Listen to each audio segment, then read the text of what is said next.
Mr. Borland.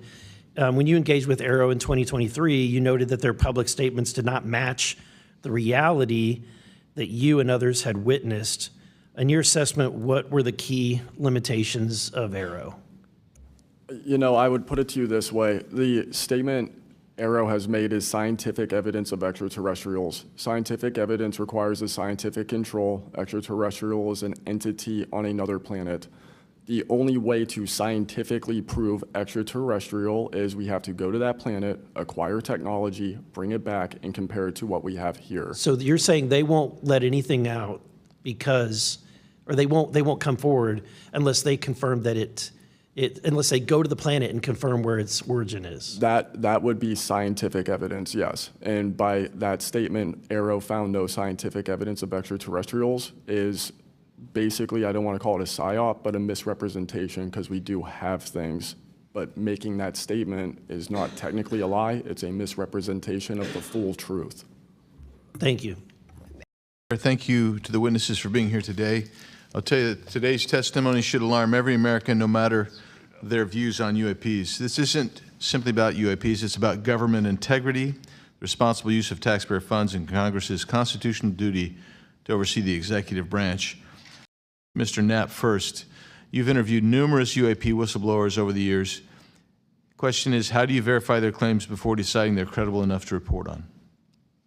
It's a combination of factors. First, you check their credentials. Did they really serve where they said they did, and did they work where they said they did? Are there any other witnesses? Is there visual proof, film, footage, things of that sort? You ask the people around them that know them, that used to work with them, if they're credible people. That's one way. You know, I think about Arrow, the organization that this body created to deal with witnesses and whistleblowers. I hope I'm not taking too much of your time here, but they invited people to come forward, service members who saw things and had experiences. And I can tell you that the people that I have talked to who went through that are deeply disappointed. There was a guy named Bob Jacobs who was a lieutenant attached to Vandenberg in 1964. His unit would record missile tests. They recorded all of them. On one of these particular tests, a UFO comes out of nowhere, zaps what looks like a laser beam at what would have been a nuclear dummy, a nuclear weapon, and disabled it. And he is called into the commander's office. Two guys in suits clip that film footage out that shows the UFO, and he's ordered to never talk about it. He comes forward to Arrow. He heeds the call, thinking he's doing his duty as an American to tell that story, and they completely dismissed him. They made up a story that they had tracked down the original footage, and there was nothing like that in it. Well, there was no original footage. It had been taken away the day the footage was recorded. He's deeply disappointed. People like Bob Salas, who had worked at a nuclear ICBM base, who saw UFOs flying over the base, and these missile silos were taken down. He went to Arrow, too, and was completely disregarded. It almost looks like Arrow operated as a counterintelligence operation to get people to come in, tell their stories, and then discredit all of them. I can't imagine that any whistleblower or witness will ever go to Arrow again because of what happened under the first director, who's now long gone, but still seems to act as the spokesperson for that organization. And I would say, Madam Chair, maybe at some point we need to really dig deep into Arrow, and I would encourage us. Oh, I'd be happy to send maybe a subpoena to Mr. Kilpatrick. Mr. Borland, again for you. You testified that you withheld certain sources and methods from Arrow due to mistrust. Can you give us some specifics that led you to believe they were misrepresenting the truth? Well, as I said already, what I said about scientific methods, scientific control, extraterrestrials, I mean, I know what I've seen, I know what I know, and I know it's true. So any agency that's going to go public and try and manipulate the public perception of this subject in such a way that is negative when I know the truth about it is why I had extreme reservations with it, and also what I've been through and other whistleblowers and people in the know about this subject have been through. Are any of you willing to name specific gatekeepers within the root cell of the UAP-SAP Federation?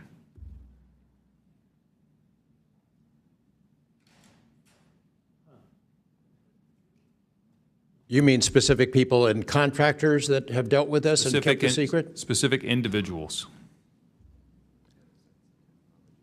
Well, one of them was named Dr. James Ryder at Lockheed. But, you know, again, to emphasize, I don't fault these contractors for doing what they were asked to do by our government.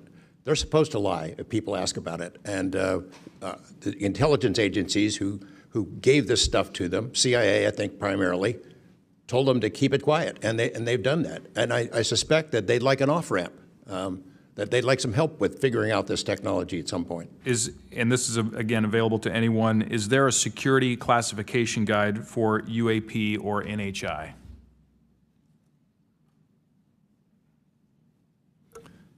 I remember in the 2003 or 2023 hearing, it was stated that all UAP-related material is classified secret or above. I have a name for you. Go ahead. Glenn Gaffney, CIA. Glenn Gaffney, CIA. Another question for you, Mr. Knapp. What is, in your view, having investigated this issue for so many years, what is the long game with respect to disclosure of this information to the public?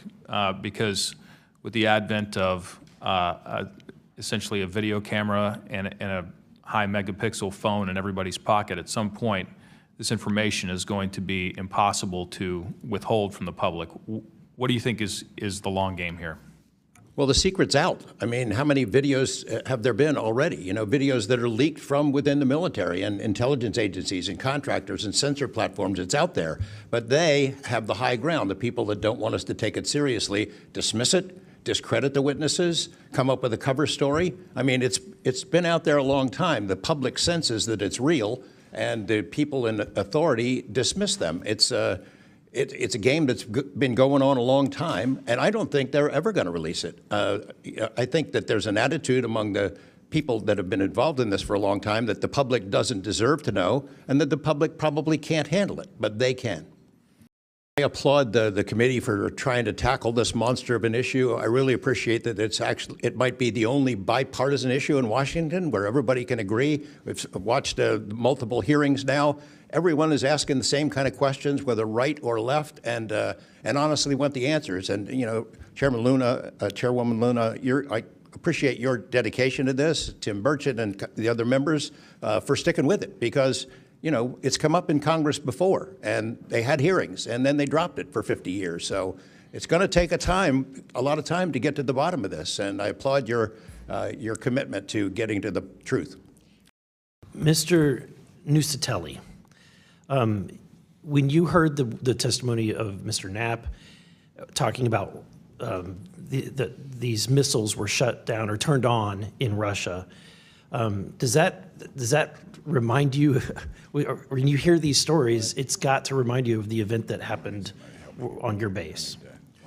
Absolutely. There are many accounts of incursions of this type taking place. I believe in the 60s we had a similar incursion in New England, and same thing happened. There were these objects coming over the base at low altitude, 200 feet over the base security police, and they were scrambling fighters, and then the objects would just fly off, and that went on for weeks. So the historical record has laid out that there's a pattern, that our installations are visited by these craft. You know, they come in and do whatever they're doing, and then they leave. And we don't know how to respond. We don't know how to protect the installation. So that's why we're here. Real quickly, can you just re-describe size and whether or not you heard anything? It was how big, wise? The two square objects were at least as large as a football field. The second encounter, they think it was much larger than a football field. We're talking like flying buildings. The object I saw was about 30 feet in diameter. And to confirm, you were not the only person that saw this? Correct. I think I was also told that there was also reports of this in a police blotter in the area.